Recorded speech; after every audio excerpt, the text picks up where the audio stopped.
하나, 둘, 하나, 둘. 예, 안녕하세요. 해양학개론 온라인 3주차 강의 첫 번째 시간을 시작하도록 하겠습니다. 에, 이번 시간에는 사실 내용은 저번 시간에 강의하고 이렇게 연결이 되는 강의입니다. 저번에 우리가 이제 판구조 운동, 이제 판구조론이 어떻게 대륙이동술로부터 해서 이렇게 발전이 되어 왔고 이론으로 정립이 되어 왔는가 하는 거하고 대략적인 그 판구조론의 전체적인 어떤 프레임워크랄까 뭐 그런 내용들을 쭉 학습을 했었죠. 그래서 이번 시간에는 이 판구조론의 좀 구체적인 부분들을 조금 더 하나하나 좀 더 디테일하게 이제 내용을 살펴보는 시간이 됩니다. 그래서 강의의 요점은 결국 이러한 질문들에 대해서 여러분들이 스스로 이제 답을 하실 수 있도록 하는 것이 이번 강의의 목적이에요. 그러니까 판과 판이 그죠? 판과 판이 결국 판 구조라는 게 지구의 판 구조론이라는 것이 지구 지각이 어떤 판 그죠? 판의 정의는 저번 시간에 얘기했었죠. 한 방향으로 이르는 그죠? 한 방향으로 움직이는 땅덩어리죠. 쉽게 말하면 지각의 덩어리, 해양판이든 뭐 해양 지각이든 대륙 지각이든 그건 상관이 없고 그러니까 그런 판들이 이제 움직이면서 서로 만나는 어떤 경계 부분들이 생기겠죠. 그런 경계 부분들의 어떤 유형이 있을 것이고 그죠? 종류가 있을 것이고 그 각 종류별로 어떤 나타나는 양상들이나 이런 특징들이 다 다르겠죠. 그리고 그 각 유형에 해당되는 지금 현재 여러분들이 세계 지도에서 그각 유형에 해당되는 대표적인 곳이 또 어딘가 이런 것도 우리가 알 수가 있을 것이고요. 그 다음에 이제 소위 말해서 여러분들이 잘 아시는 대표적인 하와이 섬이 어떻게 해서 형성된 건가? 이거는 판구조론하고 무슨 관계가 있는가 혹은 없는가? 뭐 이런 얘기들을 좀 하고요.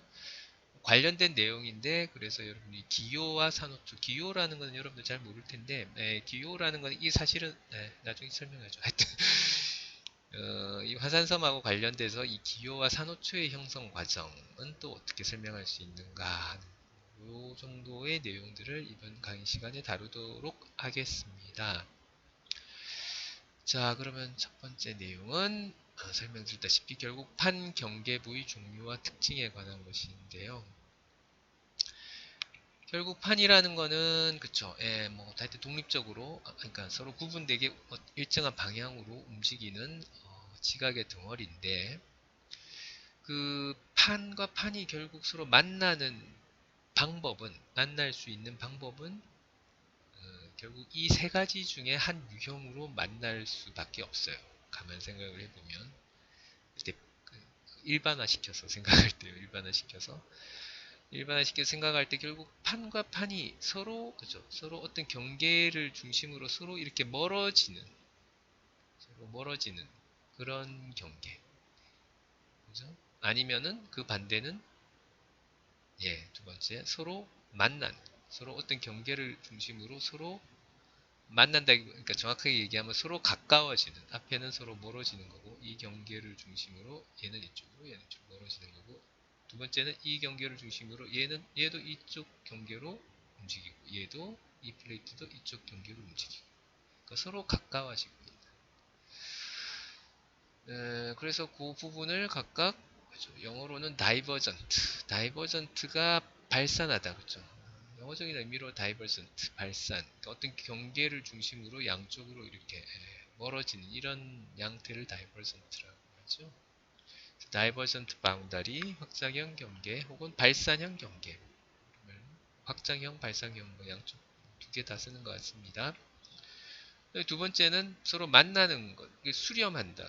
그렇죠. 요 경계를 중심으로 양쪽으로 이렇게 가까워지니까 여기로 수렴한다. 우리말은 아니죠. 사실 한자인데 한자어로 표현하면 이게 수렴한다는 그런 말로 표현을 할 수 있겠죠. 그래서 수렴형 경계, 컨버전트 바운다리죠. 그 다음에 이제 마지막 남은 유형은 그죠? 보시면 알겠지만 결국 가까워지지도 않고 멀어지지도 않고 이 경계를 중심으로 그죠? 이 양쪽에 있는 판이 서로 가까워지지도 않고 멀어지지도 않고 단지 서로 비껴갈 뿐, 그죠? 서로 지나쳐갈 뿐. 이런 걸 이제 우리가 transform boundary, 영어로는 transform boundary라고 하고요. 뭐 transform을 그대로 우리말로 번역을 한 말로 보면 변환형 경계, 변환형 경계. 그래서 다시 정리하면 판과 판이 만나서 형성되는 그 경계에서 결국 그 경계를 중심으로 판의 상대적인 모션이 움직임이 어떠냐에 따라서 결국 경계의 유형을 나누는 거죠. 그래서 경계를 중심으로 판과 판이 그 경계를 마주하는 판과 판이 서로 멀어지는 관계에 있으면 divergent boundary, 확장형, 발상형 경계. 그 경계를 중심으로 서로 가까워지는 쪽으로 움직이고 있으면 convergent boundary, 수렴형 경계. 그 경계를 중심으로 가까워지지도 멀어지지도 않고 단지 서로 비껴갈 뿐, 지나쳐갈 뿐이면 transform boundary, 변환형 경계. 간단하죠? 네, 간단합니다. 자, 그러면 이제 각각의 유형별, 경계별로 하나씩 하나씩 다시 이제 또 살펴볼 거예요. 첫 번째는 확장형 경계죠. 여러분 결국 확장형 경계를 딱 보니까 그죠? 대표적인 확장형 경계가 여러분들이 첫 번째, 두 번째 강의 시간에 배운 내용에 따르면 바로 어디에 해당되겠습니까? 이 그림에서 보이시다시피 바로 그쵸, 중앙해령이 되는 거죠. 판과 판이 멀어지고 그 사이에 그죠? 새로운, 그러니까 판과 판이 멀어지니까 그 사이에 빈 공간이 생기잖아요. 그 사이에 빈 공간을 뭔가 그죠? 새로운 멘틀 물질이 올라와서 지각을 형성하면서 메꿔줘야 되겠죠. 그런 경우가 지금 대표적인 곳이, 대표적인 게라보다 사실 거의 유일무이한 곳이죠. 바로 중앙해령. 중앙해령에 해당됩니다. 중앙해령에서 해저 확장에 따라서 그죠?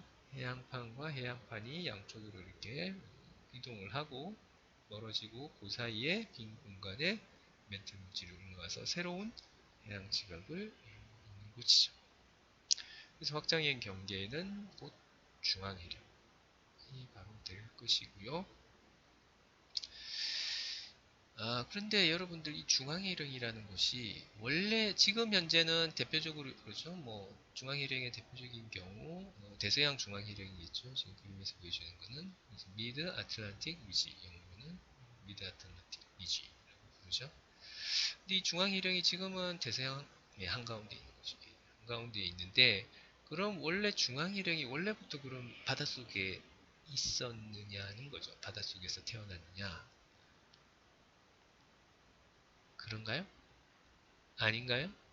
지금 바다에 있으니까 원래 여기 그죠? 원래 여기에 있었던 거야. 원래 바다에 있었던 거야.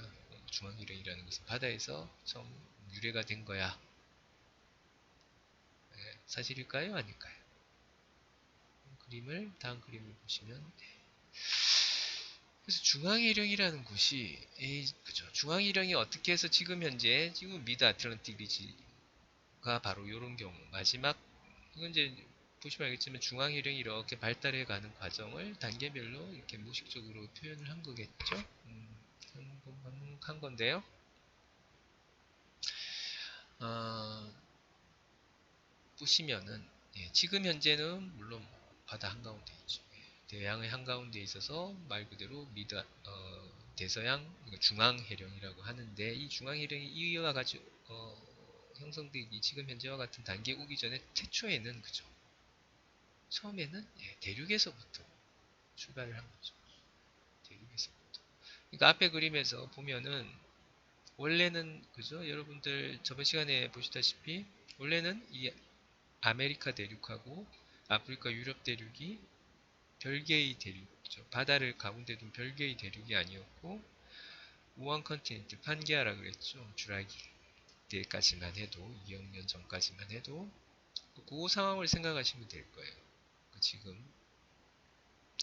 지금의 대서양이 벌어지기 전에 원래 아메리카 대륙하고 아프리카 대륙은 이렇게 원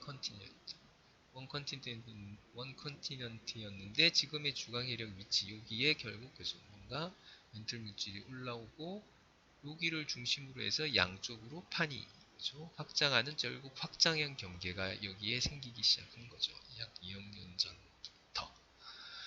자, 그러면은 이게 뜨거운 물질 올라와서 이렇게 갈라지기 시작하니까 처음에는 그죠?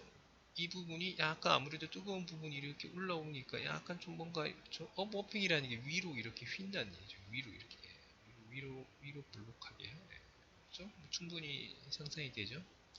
이렇게 이제 볼록하게 튀어지면서 이렇게 막 좀 갈라지기 시작하겠죠. 이게 좀 팽창을 하기 시작하니까 이렇게 팽창도 갈라지고 그 다음에 요 단계를 바로 지나고 본격적으로 여기가 이제 쪼개져 나가는 거죠. 예, 여기가 쪼개져 나가면서 이런 식으로 계단형의 이런 단층들이 생기기 시작하고요. 가운데가 이렇게 푹 꺼진 쪼개지면서 이렇게 푹 꺼진 벨리 그렇죠? 계곡이 형성이 되는 거죠. 그래서 요 과정 그렇죠? 대륙지각이 초기에 하나의 대륙지각이 뭔가 그렇죠? 주황해령이 처음에 이제 태생하는 초기에 양쪽으로 잡아당겨지고 하면서 이쪽에 그렇죠?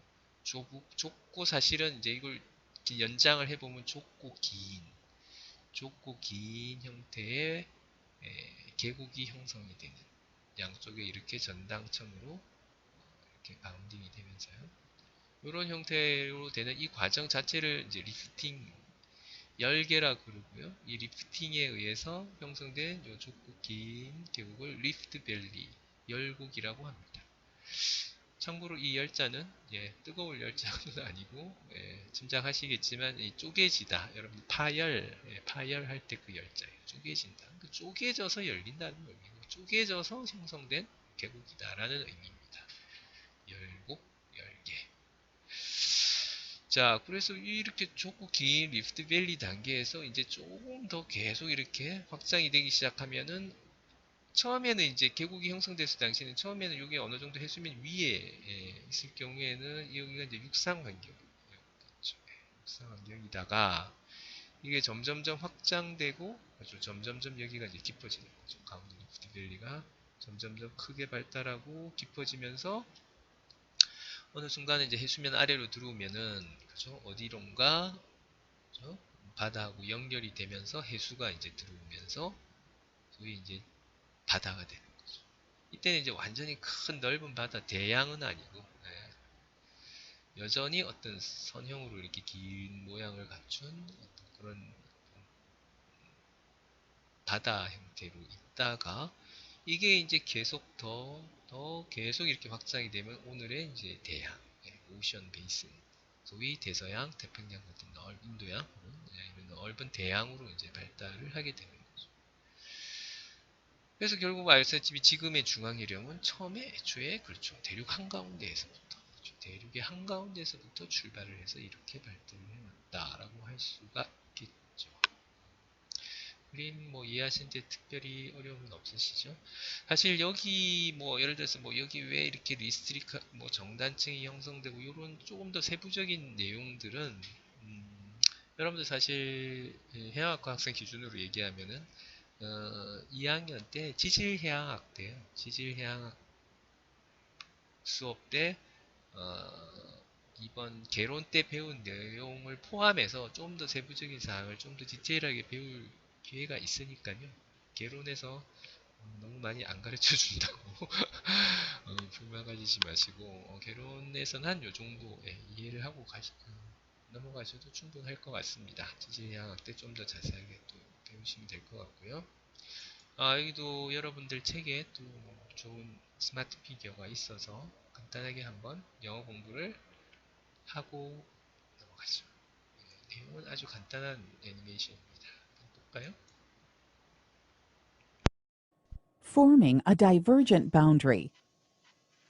Although most modern divergent plate boundaries coincide with mid-ocean ridges, these boundaries have usually originated within continents. Tensional stress extends the continental lithosphere by brittle faulting in the upper crust and plastic flow in the lower crust and lithospheric mantle. Normal faults form a rift valley within the continent. Rising lithosphere and asthenosphere mantle decompresses to form magma that erupts as volcanoes. Eventually, The tensional stress separates the continental plate into two pieces. Upwelling asthenosphere melts to form mafic magma that solidifies to form new oceanic crust. The unmelted residue of the asthenosphere remains as new lithosphere beneath the oceanic crust. Sediment accumulates in the early rift valleys and along the new continental margins as the continents drift apart, while new oceanic lithosphere forms between them. 이해하셨나요? 뭐 별 어려운 내용 없죠? 내용 자체는 영어가 잘 안 들리시는 분은 반복해서 리스닝을 해보세요. 뭐, 제가 얘기한 내용을 그냥 얘기하고 있죠? 잠깐 뭐 내가 언급 안 한 부분은 결국 이제 회사가 확장되면서 초기에 이렇게 열게 됐던 이 마진 쪽에 이렇게 표시된 부분, 이게 뭘까요? 이게 태적물이죠. 그리고 대륙에서 운반된 태적물이 이렇게 바다, 소위 우리가 대륙 주변부라고 그러죠. 이 내용도 바로 뒤에 또 나옵니다. 컨티넨탈 마진 쪽에 대적물로 이렇게 형성이 되는 걸 이렇게 표시를 해놨습니다. 자, 그다음 바로 넘어가죠. 자, 그래서 이런 확장의 경계에 오늘날 그죠? 아까 강의 요점에서 얘기했죠. 그럼 오늘날 이런 데가 어디 있느냐? 오늘날 이런 데가 있어요. 여러분들 잘 보시면은 그죠? 여기가 여기죠. 동아프리카하고 여기 바로 유명한 홍해, 레드시, 여기 사우디아라비아 반도. 여기 보시면 사실 동아프리카 이 열국이라고, 아까 그 리프트밸리라고 그랬잖아요. 그래서 동아프리카에 보면은 그 소위 말해서 오늘날 이 부분이 사실 그렇죠. 지금 현재 여기가 동아프리카 대륙 하나죠. 원 컨티넨트인데 이 동아프리카 대륙의 동쪽 부분에 대륙의 그렇죠. 대륙 내에 있죠. 대륙의 한가운데 방금 그렇죠. 여러분들이 하여튼 요 단계 아니면 요 단계 그렇죠. A, B 단계 정도를 지금 겪고 있는 데가 바로 여기입니다. 그렇죠? 그래서 여기 열곡을 중심으로 해서 저기 보면 약간 그죠? 길쭉하게 이런 호수 같은 것들이 형성이 돼 있죠. 요게 바로 그쵸? 열곡의 초기에 아직 해수면 이하로 여기가 떨어지기 전에 그죠? 육지에 있던 호수 같은 형태로 이런 열곡을 따라서 리니어한 상태로 이렇게 이렇게 뭐 여기는 좀 넓은 호수들이 이런 식으로 지금 형성되어 있는 동아프리카 열곡대가 지금 형성이 되어 있고요. 요 AB 단계 정도. 그 다음에 레드시 홍해는 어떤 단계에 있는 걸까요? 홍해는 바로 리니어 시 말 그대로 리니어한 시죠. 레드시가 특징이. 그 다음에 뭐 걸프 아덴만도 마찬가지고. 그래서 요 경계를 따라서 사실은 그죠? 이 아라비아 반도하고 이 아프리카 대륙이 사실은 그쵸. 지금 여기를 경계로 지금 분리돼서 원래는 그쵸. 원래는 사실은 아라비아 반도하고 동아프리카 대륙 이게 한 대륙으로 뜬 건데 여기가 열곡이 형성되고 이미 이제 열곡 단계를 지나서 얘는 더 확장이 돼서 그쵸. 해수가 이제 들어온 단계죠. 들어와서 열곡을 중심으로 선형의 리니어한 바다를 이루고 있는 단계가 바로 레드시, 홍해라고 할 수가 있는 거죠. 그러니까 오늘날에도 지금 그쵸. 오늘날에도 지금 대륙이 이렇게 쪼개지고 계속 그 사이에 새로 해양 지각이 이렇게 형성되고 계속 움직이고 있는 거예요. 계속. 그죠? 그 다음에 그 다음에 또 다음 내용을 볼까요? 자, 그럼 이렇게 쭉 중앙해령으로 발달을 해갔을 때 이 중앙해령은 그러면 전부 다 이렇게 다 이런 하나의 단일한 어떤 유형만 있느냐 하면 요것도 조금 더 자세히 들여다보면 이 중앙해령도 약간 모양들이 좀 다르다는 거죠. 어디하고 어디를 비교를 했느냐? 여기는 방금 계속 보여드린 대서양의 중앙해령, 대서양의 중앙에 있는 중앙해령이고요. 요거는 이스트 패시픽 라이스입니다. 그러니까 동태평양 쪽에 보면은 그죠? 이 패시픽 플레이트, 패시픽판하고 이쪽은 아마 나스카. 여기는 몇 개의 판이 해양판이 이렇게 분리가 되어 있는데요. 여기 대표적으로 남아메리카 쪽의 나스카 해양판하고가 이제 서로 이렇게 이쪽으로 반대쪽으로 확장하고 있는 그 확장 경계에 해당되는 이스트 패시픽 라이스. 그래서 이 스페시픽하고 이 라이스하고 미드안틀 리지 둘 다 대양의 한가운데에 있는 중앙해령은 맞죠. 중앙해령은 맞는데 뭐 보시면은 그죠? 요거는 이제 수평적으로 이렇게 밑에 위에서 이렇게 내려봤을 때의 어떤 이미지고요. 보시면 알겠지만 그다음 옆에 있는 거는 단면. 예, 이렇게 수직으로 리지의 축, 리지가 발달한 축에 이렇게 옆으로 이렇게 횡으로 가로지르면서 본 단면도죠. 단면도입니다. 단면도인데 이렇게 보시면은 이 스케일은요. 보시면 요 수평 스케일, 그 다음에 이 수직 스케일은 이 단면도가 똑같아요. 그래야지 그죠? 스케일이 수직 스케일이 이 단면도 스케일이 똑같아야 서로 이 지형의 기복이 어떻게 차이가 나는지 이렇게 그죠? 1대1로 비교가 되니까 똑같아요. 근데 자 보시면 일단 무슨 차이가 있나요? 무슨 차이? 지형적 차이가 무엇이고 차이가 무엇인지를 한번 가만 보세요. 무슨 차이가 있나요? 그리고 그 원인은 또 무엇인가? 이런 이제 답을 생각을 해보시죠. 자, 충분히 생각을 해보셨나요? 그리고 답도 나름대로 자, 손 들고 얘기해 주실 수 있나요? 예, 온라인 수업이니까 또 제가 진행을 하면은 그래서 지형 차이는 딱 보시면은 그죠? 일단 수평적으로 봤을 때도 굉장히 미드아틀리지 대서양 중앙해령 쪽이 뭔가 굴곡이 되게 심하다. 그리고 스페시픽 라이즈는 상대적으로 좀 매끈하다. 물론 뭐 중간에 이렇게 화산체 같은 것들이 울퉁불퉁 좀 있긴 하지만 그 다음에 단면에서 비교해서 봤을 때는 스페시픽 라이즈는 상당히 완만하다. 완만하고 얘는 상당히 급하다. 그렇죠? 급하고 뭔가 하여튼 삐죽삐죽 상당히 그죠? 울퉁불퉁한 것도 심하고 비죽기 솟아 그런 게 차이죠. 그러면 그 원인은 무엇인가? 왜 똑같은 중앙해령인데 바다 한가운데 있는 해저가 확장하는 센터에 해당되는 건데 왜 이 두 개가 이런 지형적인 차이를 보이느냐 하는 원인은 사실은 이 그림에 이미 다 원인까지 다 사실은 다 표현이 돼 있어요. 이 그림 안에 어디에 표현이 돼 있을까요? 어디에? 어디에 있냐면 바로 여기죠.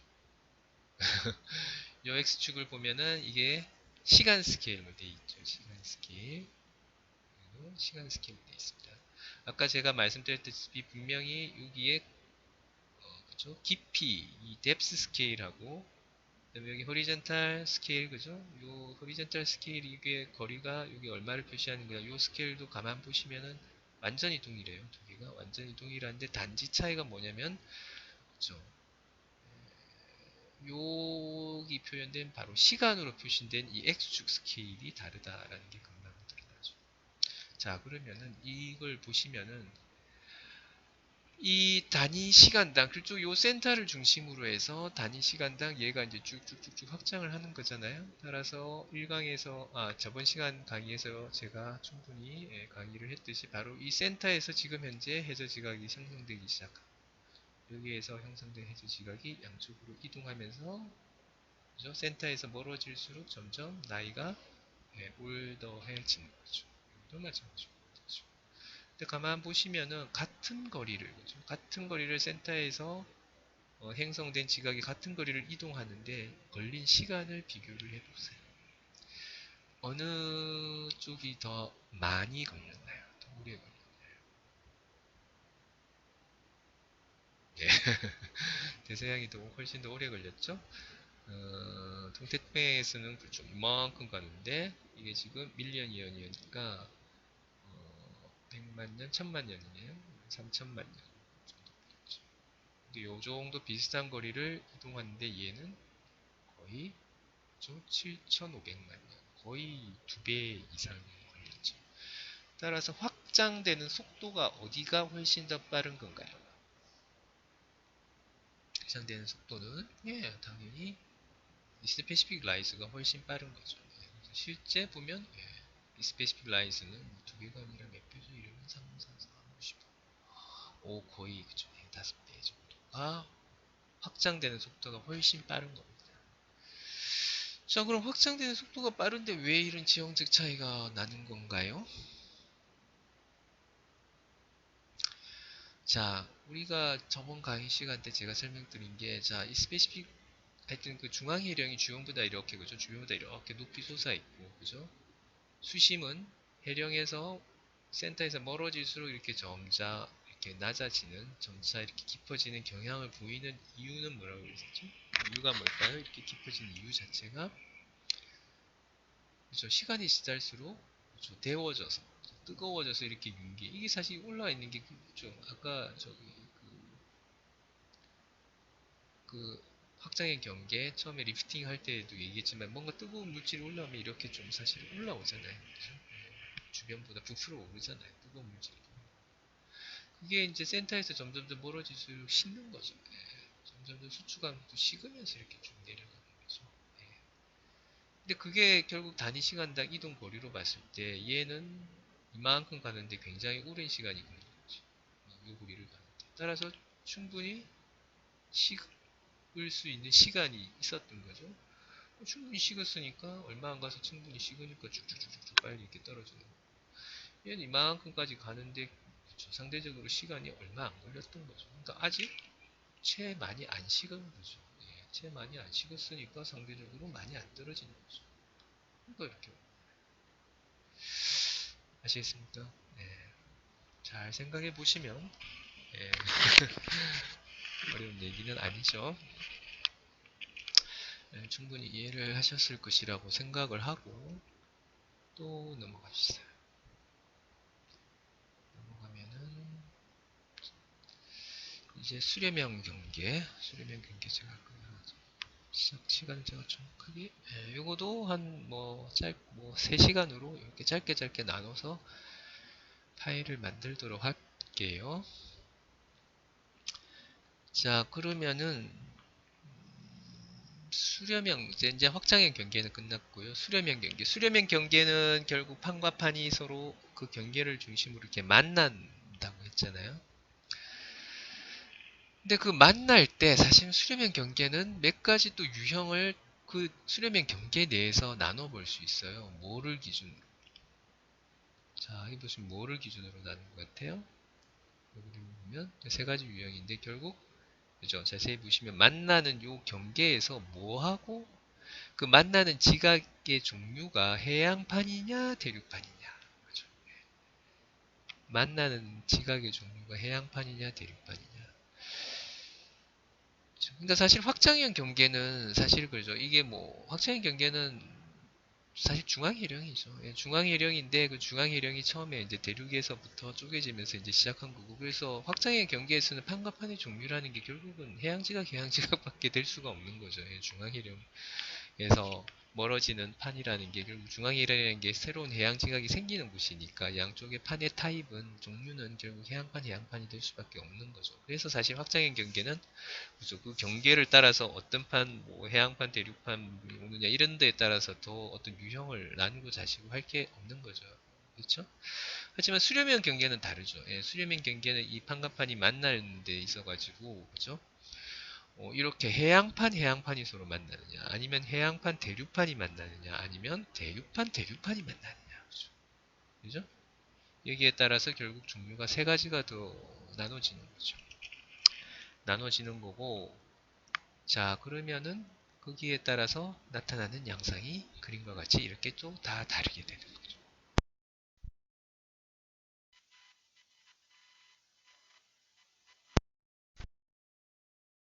잠깐 제가 목이 말라서 차를 한 모금 마셨어요. 그 다음에 그죠?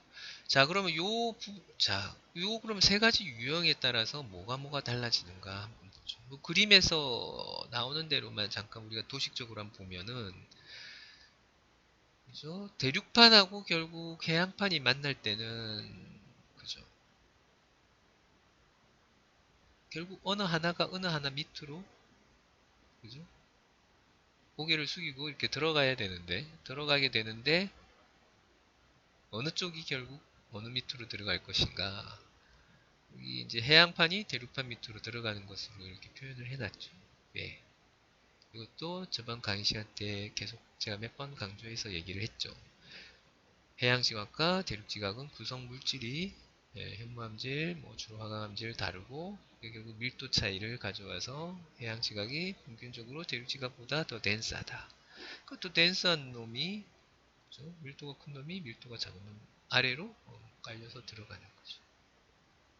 그래서 해양지각하고 대륙지각이 만나면 해양지각이 대륙지각 밑으로 요걸 이제 섭입한다. 이렇게 밑으로 들어가는 걸 영어로는 서브덕션 말로 그러니까 번역해서 부르는 명칭은 섭입이라는 말로 표현을 하고요.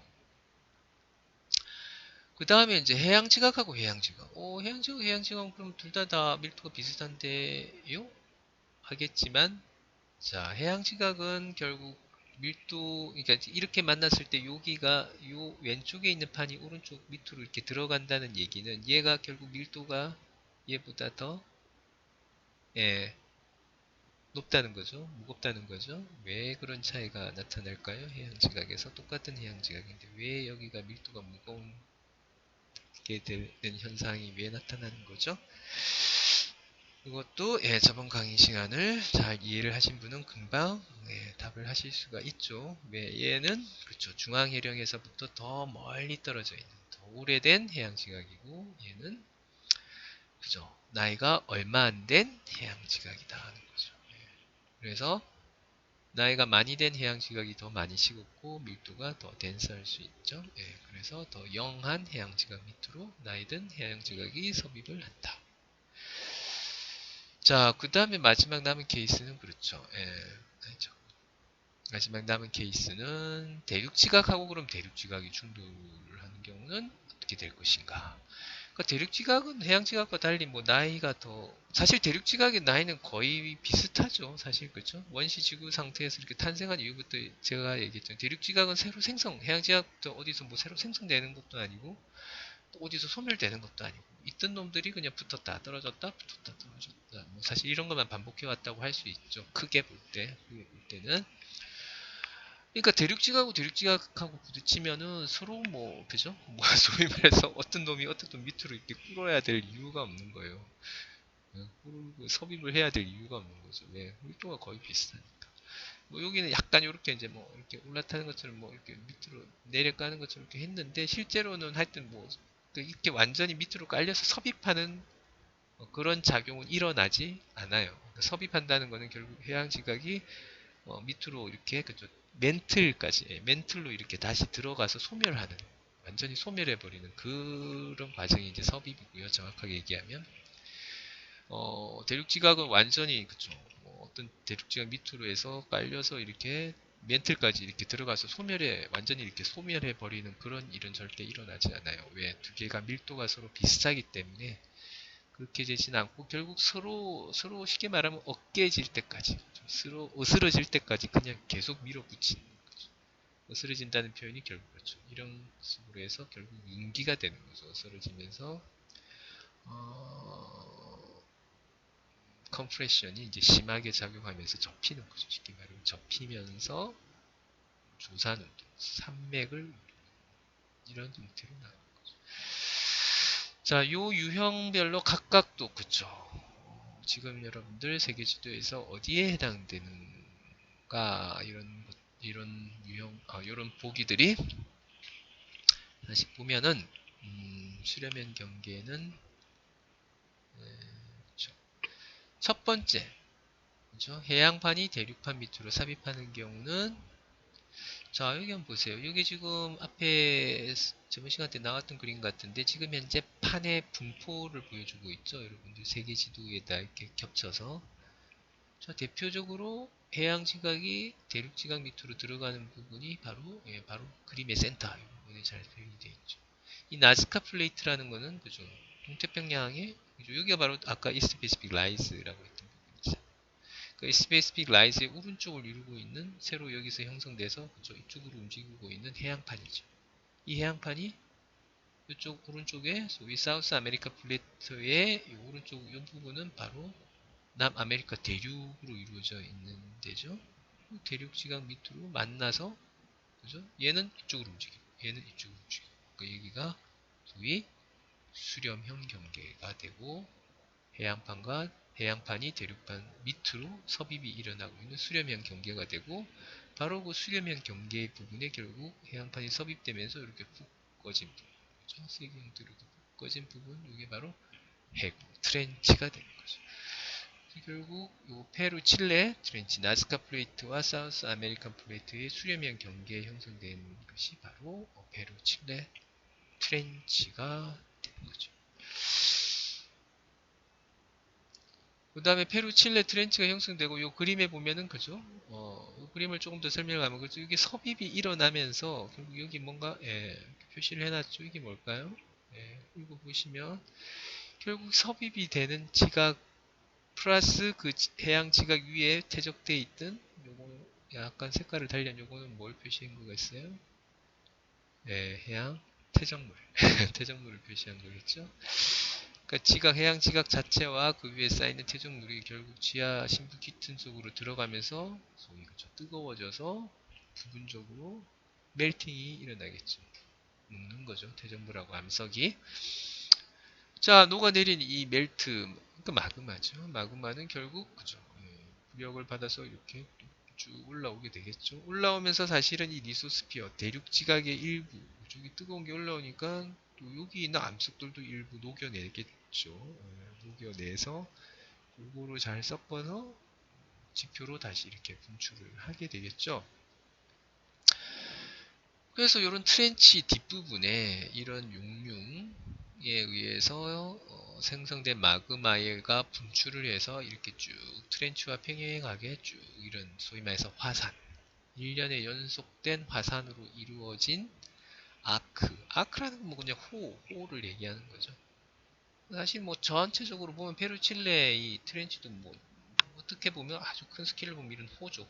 약간 호를 이루고 있으니까 그 호 뒤를 따라서 그쵸, 평행하게 화산체들이 이렇게 쭉 연결된 그죠? 산맥을 형성하는 거죠. 자, 여기 그러면 페루 칠레 해구 요 뒤쪽에 있는 소위 컨티넨탈 악에 형성되어 있는 여기에 있는 산맥이 뭐죠? 여러분들 무슨 산맥이 있죠? 여기에 남아메리카에 바로 안데스 산맥이 있죠. 안데스 산맥. 근데 이 안데스 산맥이 결국 이런 식으로 형성된 거예요. 이런 식으로 형성된 건데 그 안데스 산맥의 사이 안데스라는 이름을 딴 화산암 이름이 있어요. 안산암이라고. 안산암. 이 안산암은 지질학 학생들은 잘 알고 있을지도 모르는데 이게 사실은 그 안산암을 이루는 그 마그마의 그 성분은 이 현무암하고 화감암하고 좀 중간 정도 돼요. 이게 중성이라고 해서 현무암질은 우리가 펠시가다 그러네. 네, 펠시가다 그러고 화감암은 실리시가다 그러는데 하여튼 그 중간 정도 화학적으로 하고 중간 정도 성분을 가지는데 그게 왜 그럴까요? 그러니까 사실은 티피컬하게 안데스 산맥에 이런 중간 성분, 안데사이트 성분을 가지는 화산암이 많아서 그래서 안데스에서 이름을 따와서 이게 안산암이 된다. 묘하게 우리말로도 뭐 이름은 안데스 안 비슷하긴 한데 그건 우연의 일치인 것 같고 안산암의 이 안자가 한문으로 뭔지는 제가 안 찾아봤어요. 혹시 찾아보시면 뭔지 근데 하여튼 그래서 안데사이트가 안데스 산맥에서 나온 건데 결국은 보시면 알겠지만 그렇죠. 이게 지금 섭입하는 해양 지각은 현무암질이라고 그랬죠. 그 현무암질 지각이 주로 녹아서 그죠? 올라오는 과정에 대륙 지각을 관통을 하죠. 대륙 지각을 관통을 하면서 대륙 지각을 이루고 있는 화강암의 일부도 녹이는 거죠. 그 두 개가 다 녹아서 그쵸? 같이 섞여 버리니까 성분은 요거와 요거의 한 중간 정도인 중성이 되는 거죠. 아시겠죠? 네. 그래서 안데스 산맥에 이런 중성 현무암과 화강암의 중간 정도 성분인 안데사이트가 많이 있더라. 거고요. 자, 그러면은 이 정도에서 잠깐 브레이크를 가지고 두 번째 시간을 소개하도록 하겠습니다.